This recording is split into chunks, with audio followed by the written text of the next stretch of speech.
13,6% од учениците помеѓу 13 и 15 години користат некаков вид тутунски производ, а во обидот да купат нив речиси никој не ги спречува. Ова е главниот заклучок од истражувањето на Институтот за јавно здравје во соработка со Светската здравствена организација, кој денес беше презентиран врз основа на истражување од 2024 година. Податоците од истражувањето покажуваат дека 13,6% од учениците на возраст од 13 до 15 години моментално користат некаков тутински производ и тоа е највисоката преваленца досега регистрирана во нашата држава. Вкупно 10% од нив користат електронски цигари, што е повеќе од двојно зголемување во споредба со 2016 година. Представникот на Светската здравствена организација, доктор Аким Али, во врска со извештајот и последиците, изјави. Како прво, многу млади луѓе користат тутун. Тоа не е добро за нивното и општествено здравје во земјава.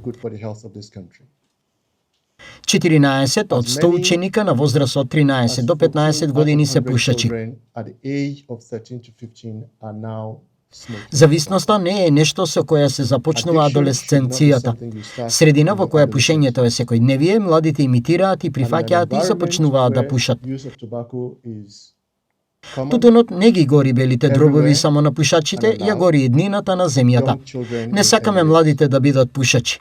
Вториот проблем е и изложеноста на чадот од пушењето на останатите.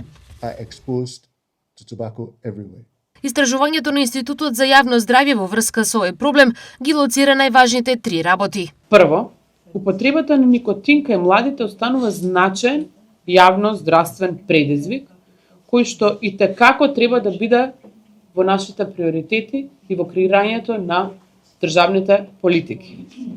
Второ, никотинските производи земаат се поголем замав и ја менуваат сликата на зависности кај адолесцентите. Трето, изложеноста на чад преку пасивно пушење, влијанието на маркетингот и достапноста на производите за малолетни лица се уште представува сериозен системски предизвик. Ваквите резултати од истражувањето се максимално загрижувачки по здравјето и иднината на општеството, поради што наскоро на сила ќе стапи и новиот закон за пушење. Се очекуваат позитивни резултати во најкраток рок, како намалување на пушачите и смртноста.